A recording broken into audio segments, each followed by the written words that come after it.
नमस्ते बच्चों।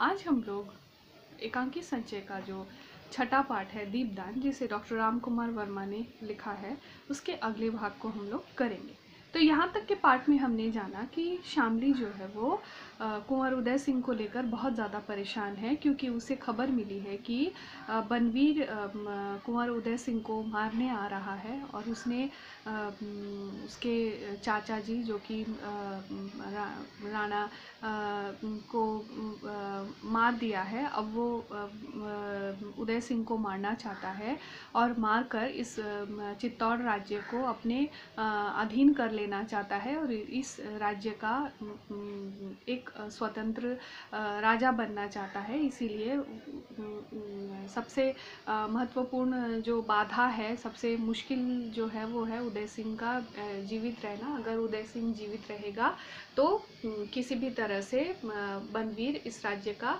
राजा नहीं बन सकता है, इसीलिए वो उसे मारने आ रहा है। ये इस बात का पता शामली को चल जाता है और वो पन्ना से कहती है कि किसी न किसी तरह से आपको उदय सिंह को बचाना ही है। और शामली भी बहुत सोच समझकर एक तरकीब लगाती है। वो कीरतवारी जो कि राजमहल में जूती पत्तलें उठाने अपनी टोकरी लेकर आता है, वो उससे पूछती है कि तुम क्या कर सकते हो। तो वो कहता है कि मैं इस राज्य के लिए, राजकुमार के लिए अपनी जान भी दे सकता हूँ। तो ऐसी परिस्थिति में पन्ना एक तरकीब लगाती है, एक उपाय सोचती है। वो उसकी टोकरी में उदय सिंह को लेटाकर ऊपर से पत्ते ढककर और उसमें पानी छिड़ककर उसे महल से बाहर निकाल देती है। और वो शामली को बताती है कि उसने क्या उपाय सोचा था और क्या उसने किया। ये सारा सब कुछ कर लेने के बाद शामली जो है उसे ये कहती है कि ये आपने जो किया वो तो ठीक है, लेकिन आपने जो इसके बाद जो परिस्थिति आने वाली है उसके बारे में आपने सोचा है कि नहीं, वो मुझे नहीं पता। क्योंकि बनवीर जब यहाँ आएगा और उसे जब उदय सिंह नहीं मिलेगा तो वो आपको मार देगा, और आपको अगर वो मार देगा तो अगर आप मर गई तो फिर राजकुमार का ध्यान कौन रखेगा।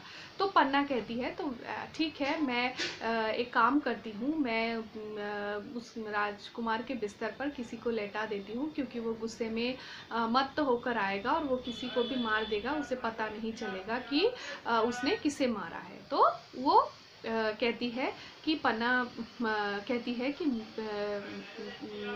पन्ना की बात सुनकर शामली कहती है तुम किसको लेटाओगे। तो पन्ना कहती है कि मैं अपने कुंवर चंदन को, अपने पुत्र चंदन को ही राजकुमार के बिस्तर पर लेटा दूंगी। तो शामली जो है वो उसको कहती है कि मैं ये बात सुन ही नहीं सकती हूँ, क्योंकि आप तुम अपने पुत्र को ही वहाँ पर लेटाने की बात कह रही हो, जो कि बहुत ही मुश्किल बात है, ऐसा आपको नहीं करना चाहिए। और फिर शामली जो है वहाँ से चली जाती है और पन्ना अपने पुत्र चंदन को जगा रही है। चंदन कहता है मुझे खाना खाना है, मैं राजकुमार के साथ खाना खाना चाहती हूँ। लेकिन राजकुमार जो है वो, उदय सिंह जो है वो सो रहे हैं और वो इस समय घर में नहीं उठ सकते हैं। ये सारी बातें कहती हैं। अब आगे चंदन, अब कुंवर के साथ कल खाऊंगा माँ, कल हम दोनों साथ बैठेंगे, तुम प्रेम से परोस परोस कर खिलाना, कल खूब खाऊंगा माँ, कुंवर जी से भी ज़्यादा खाऊंगा। यानी चंदन बहुत छोटा है, चंदन अब उदय सिंह से छोटा है और उसकी बातों में बहुत ज़्यादा मासूमियत है, इसीलिए वो कह रहा है कि माँ आज तो मैं चंदन के साथ खा नहीं आई, आज तो मैं उदय सिंह के साथ नहीं खा सका, लेकिन कल मैं उदय सिंह के साथ खाऊंगा और तुम प्यार से हमको परोस कर देना, हम दोनों मिलके बहुत सारा खाएंगे, लेकिन मैं राजकुमार से भी ज़्यादा खाऊंगा।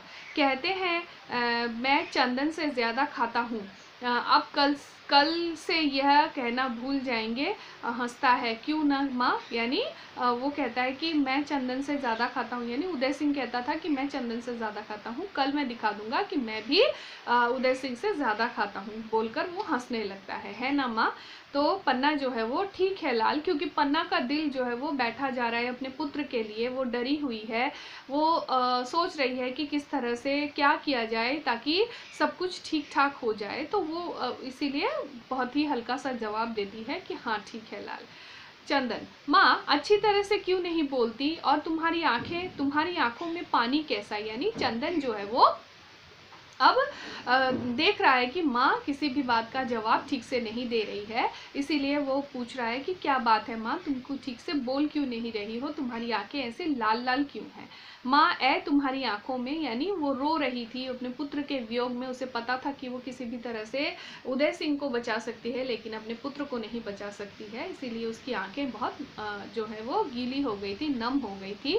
और चंदन ने उसको देखा था, इसीलिए चंदन पूछ रहा है कि माँ। तो पन्ना कहती है, कहाँ चंदन, पानी कहाँ, और तुम्हारे अंगूठे से रक्त की धारा बहे, मेरी आंखों से एक बूंद पानी भी ना निकले, यानी तुम्हारे पैरों में चोट लगी है, तुम्हारी पाँव की उंगली में चोट लगी है, खून की धारा बह रही है, और तुम कह रहे हो कि मेरी आंख से थोड़ा सा पानी भी ना निकले। तो चंदन कहता है, ओह माँ, तुम तो बातें करने में बड़ी अच्छी हो, यानी तुम तो बातों को घुमाने में बड़ी अच्छी हो। अब मैं वहाँ बड़ा होकर बहुत सी जागीरें जीतूंगा, यानी जब मैं बड़ा हो जाऊंगा तो बहुत सारे जागीरों को जीत जाऊंगा माँ। तो माँ, मैं तुम्हारे लिए एक मंदिर बनवाऊंगा, यानी जब मैं बड़ा होकर सब जागीरें जीत जाऊंगा, मेरे पास बहुत पैसे आ जाएंगे, मैं तुम्हारे लिए एक मंदिर बनवा दूंगा, देवी के स्थान पर तुमको बैठाऊंगा और तुम्हारी पूजा करूंगा। तुम अपनी पूजा करने दोगी, यानी छोटा सा बच्चा है, मासूम है, वो अपनी माँ के प्रति अपने प्रेम को यहाँ प्रकट कर रहा है।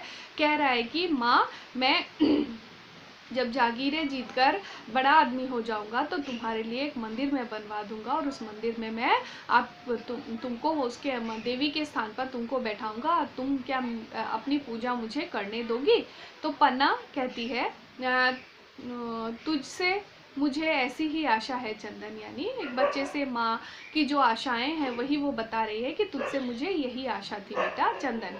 यह मत समझना माँ कि मैं जागीरें नहीं जीत सकता, यानी अब वो छोटा है, उसके मन में वीरता भरी हुई है, वो लोग राजपूत है, राजपूतों के मन में हमेशा वीर भावनाएं भरी रहती है, इसीलिए वो कह रहा है कि माँ, तुम कभी ये मत सोचना कि मैं जागीर नहीं जीत सकता हूँ।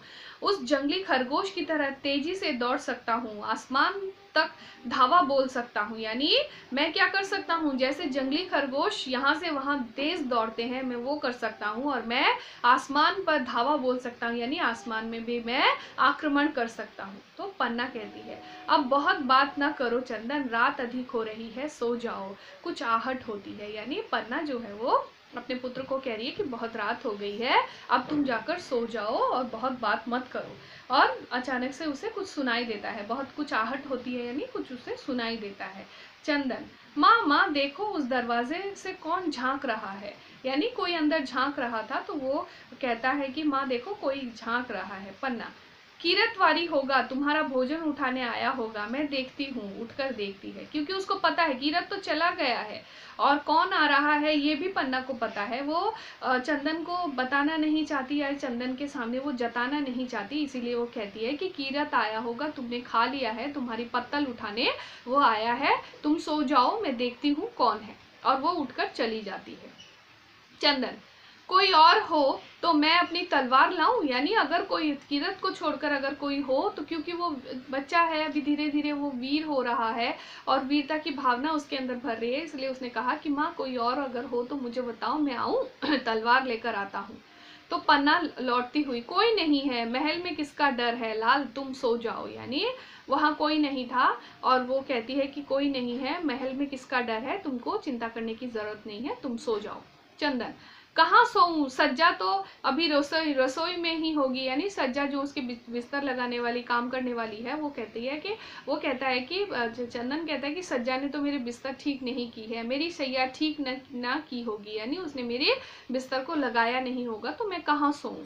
तो पन्ना, तो तुम कुंवर की शैया पर सो जाओ, सैया ठीक होने पर तुम्हें उस पर लेटा दूंगी, यानी ये उसकी चालाकी है। एक माँ जो है वो एक पुत्र को बचाने के लिए दूसरे पुत्र को किस तरह से का बलिदान किस तरह से कर रही है। वो कहती है कि तुम कुंवर के बिस्तर पर सो जाओ, जब तुम्हारा बिस्तर ठीक हो जाएगा तो मैं उठाकर तुम्हें वहां पर लेटा दूंगी। तो चंदन कहता है, और कुंवर बुरा मान गए तो, यानी कुंवर को, चंदन को पता है कि उसके बिस्तर में, कुंवर के बिस्तर में अगर कोई और सोता है तो वो नाराज हो सकता है, इसीलिए वो पूछता है कि अगर मैं यहाँ सो गया तो कुंवर अगर नाराज हुआ तो क्या होगा। तो पन्ना उसको कहती है कि मैं कुंवर को समझा दूंगी, यानी मैं कुंवर को, उदय सिंह को बता दूंगी किस लिए तुम यहाँ पर सोए हो। तुम्हारे लेटने से कुंवर की शैया मैली तो हो ना जाएगी, यानी तुम अगर यहाँ सोते हो तो कुंवर की शैया क्या, कुंवर का बिस्तर क्या मैला हो जाएगा? किसी और के सोने से किसी का बिस्तर मैला नहीं होता। मैं उसे समझा दूंगी कि तुम यहाँ पर क्यों सोए हो, क्योंकि तुम्हारा बिस्तर ठीक नहीं है और सज्जा जो है वो काम कर रही है, वो आएगी तुम्हारा बिस्तर ठीक करेगी, तो मैं उसको तुमको उठाकर वहां पर लेटा दूंगी। ये बात वो उसे अपने पुत्र चंदन को समझा देती है और चंदन मान भी जाता है। तो आज का पाठ यहीं तक। अपना ख्याल रखना, ठीक से रहना। धन्यवाद।